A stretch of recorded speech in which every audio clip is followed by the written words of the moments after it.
Carried on the shoulders of their colleagues, Hussein Ghadbouni, Heidi and Hussein Sati returned one last time to the headquarters of Lebanon's Civil Defence in Tyre.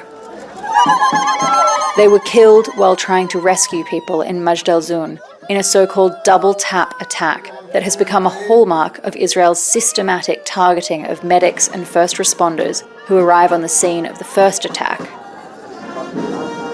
Even so, Hussein Ghadbouni's uncle said they didn't think twice about doing their duty.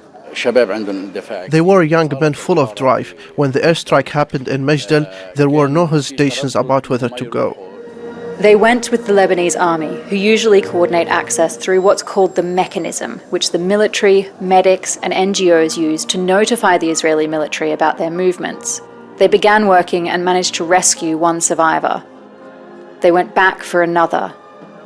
But the army withdrew and warned it was dangerous. Still, they pulled another person from the rubble. They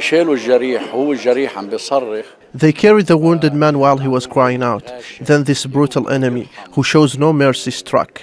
The wounded man died, and 4 more deaths were added. Instead of 1 person being rescued, 5 were killed. Hussein Ghadbouni's daughter is only 3.5 years old. She says she wants to carry on her father's legacy. Dad is a hero. I want to be like my father, a paramedic and a firefighter. In Lebanon, with daily Israeli strikes, it is a dangerous profession. More than 100 medics have been killed by Israeli strikes here in Lebanon. The Prime Minister, Nawaf Salam, called the double-tap attack that killed these 3 men a new war crime.